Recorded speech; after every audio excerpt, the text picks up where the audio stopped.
ذاکر نائک خبتی آدمی، خبتی سمجھتے ہو؟ جس بندے کے پاس علم کم ہوتا ہے اور عقل کو علم پہ غالب کرنے کی بھرپور کوشش کرتا ہے۔ ہم دبئی میں تھے، ایک مجلس چل رہی تھی، ایک مولوی صاحب فرمانے لگے کہ مولانا صاحب ذاکر نائک تو بڑا دین کا کام کرتا ہے۔ میں نے کہتے فاروق اعظم تو کام نہیں کرتے تھے، کہتے وہ تو اچھی بھی زیادہ کرتے تھے۔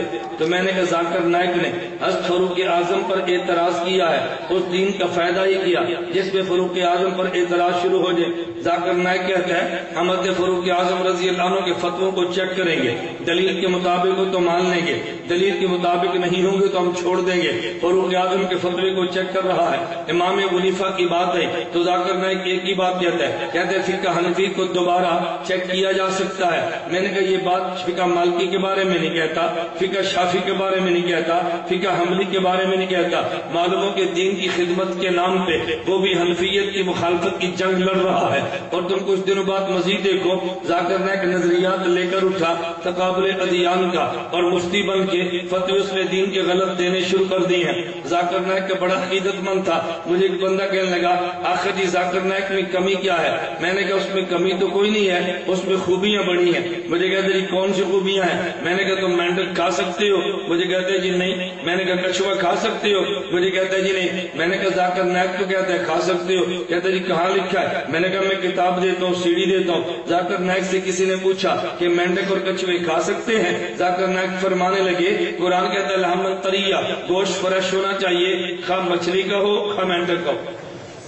قرآن یہ نہیں کہا گوشت کس کا بس فریش ہو، لحمن طریہ، خواہ مچھلی کا ہو خواہ مینڈک کا ہو۔ میں نے کہا مینڈک کھا لے، کہتے کراہت آتی ہے۔ میں نے کہا وہ کہتے ٹھیک ہے تجھے کراہت آتی ہے۔ ایک شخص کہنے لگا ذاکر نائک کے بارے میں آپ کی کیا رائے ہے؟ میں نے کہا مجھے بتاؤ آپ جنت میں جائیں اور آپ کی گھر والی کے خامد کوئی اور بنے، تم برداشت کر لو گے؟ کہتے نہیں میری غیرت کے خلاف ہے۔ تو میں نے کہا ذاکر نائک کی کتاب ہے اسلام میں خواتین کے، اسلام میں حقوق نسواں۔ ذاکر نائک سے ایک لڑکی نے پوچھا جنت میں مرد جائے گا اس کو تو حوریں کئی مل جائیں گی، عورت جنت میں گئی تو کیا ملے گا؟ کہتے ہیں مرد جنت میں گیا تو جنت کی بنی عورت ملے جس کو حور کہتے ہیں، اگر حور جنت اگر عورت جنت میں گئی اس کو جنت کا بنا مرد ملے گا جسے حور کہتے ہیں، جسے حور کہتے ہیں۔ میں نے کہا برداشت غیرت کی کر لیں؟ کہتے ہیں جی نہیں۔ میں نے کہا وہ تو کہتا ہے کہ جس طرح مردوں کو حوریں ملیں گی عورتوں کو مرد ملیں گے، ان کو بھی حور کہتے ہیں۔ اور دلیل کیا دی؟ علم دیکھو دلیل کیا۔ میں نے کتاب کا نام دیا، تم گھر جا کر دیکھنا کہ میں غلط بات تو نہیں کہہ رہا۔ دلیل کیا دی؟ کہتا قرآن میں ہے زوجناہم بحور عین، ہم ان کا نکاح حور سے کریں گے۔ اور حور عام ہے، مذکر کو کہتے ہیں مؤنث کو بھی کہتے ہیں۔ میں نے کہا یار تو کیسا عجیب انسان ہے، عربی کی گرامر نہیں جاتا۔ زوجناہم، ہم کا نکاح کریں گے حور سے تو ہم مذکر کو کہتے ہیں مؤنث کو؟ بھائی ہم ضمیر جو ہے مذکر یا مؤنث؟ تو جب ہم مذکر ہے تو مذکر کا نکاح جس سے ہوگا وہ عورت ہوگی یا مرد ہوگا؟ کہتا ہے یہ دونوں کو شامل ہے۔ علم اور عقل دیکھو، لیکن چونکہ آپ کے علم میں نہیں ہے، آپ میڈیا کے شیدائی ہیں، میڈیا میں نظر آتا ہے، لوگ اس کو بڑی جلدی قبول کر لیتے ہیں۔ میں ایک چھوٹی سی بات کہتا ہوں، مجھے جدہ میں ایک ساتھی کہنے لگا ذاکر نائک علماء حق میں کیا فرق ہے؟ میں نے کہا بات سمجھو، جو سرچ اور ریسرچ میں فرق ہے وہ علماء حق اور ذاکر نائک میں فرق ہے۔ کہتے جی میں سمجھا نہیں ہوں۔ میں نے کہا اچھا میں سمجھاتا ہوں۔ یہ جدہ میں آپ کے قریب بہت بڑا یہ کھیلنے کا گراؤنڈ ہے، اسٹیڈیم، اس کا نام کیا ہے؟ کہتا ہے الاتحاد۔ میں نے کہا اس میں رات کو یہ عرب فٹ بال کھیلتے ہیں؟ کہتے ہیں جی ہاں۔ میں نے کہا بڑی بڑی لائٹیں لگی ہوتی ہیں رات کو دن کا منظر پیش کرنے کے لیے، اس لائٹ کا نام کیا ہے؟ مجھے کہتے ہیں سرچ لائٹ۔ میں نے کہا جب دو ٹیمیں کھیلنے لگے اور ایک ٹیم گیند کو لائے اور جب کک مار کے گول کرنے لگے تو کوئی بچہ آئے اور لائٹ کو آف کر دے اور پھر آن کر دے، اسے کیا کہیں گے؟ کہتے ہیں ریسرچ۔ میں نے کہا جلدی لائٹ کو سرچ کہتے ہیں اور اس کو آف کر کے آن کرو، اسے ریسرچ کہتے ہیں۔ تو جب کھیل عروج پر ہو کوئی بچہ اس کو لائٹ کو آف کر کے پھر آن کرے تو ریسرچ کرنے والے کو تم دعائیں دے کہ بہت اچھا کیا، جی پورا کھیل تباہ کیا ہے۔ میں نے کہا علماء کا مسلک یہ ہے کہ جس مسئلے پر 1400 سال کے فقہا سرچ کر چکے ہیں اسے ریسرچ نہ کرو. ذاکر نائک کہتے ہیں نہیں، ان مسائل کو ریسرچ کریں گے، 14 سالہ تحقیقات کو مان لیں تو علماء حق بنتے ہیں، اور ان کی دوبارہ تحقیق کریں تو ذاکر نائک. میں نے کہا جو سب تو ریسرچ میں فرق ہے وہ ذاکر نائک علماء حق میں فرق ہے. میں نے کہا مشکل بات تو نہیں ہے. ایک شخص مجھے کہنے لگا آخر ذاکر نائک بھی تو ہے نا کہ بہت بڑا آدمی ہے. میں نے کہا اتنا بڑا آدمی ہے کہ ڈاکٹر ہے. کہتا جی پھر. میں نے کہا ڈاکٹر بھی پی ایچ ڈی نہیں ہے، ڈاکٹر بھی MBBS ہے.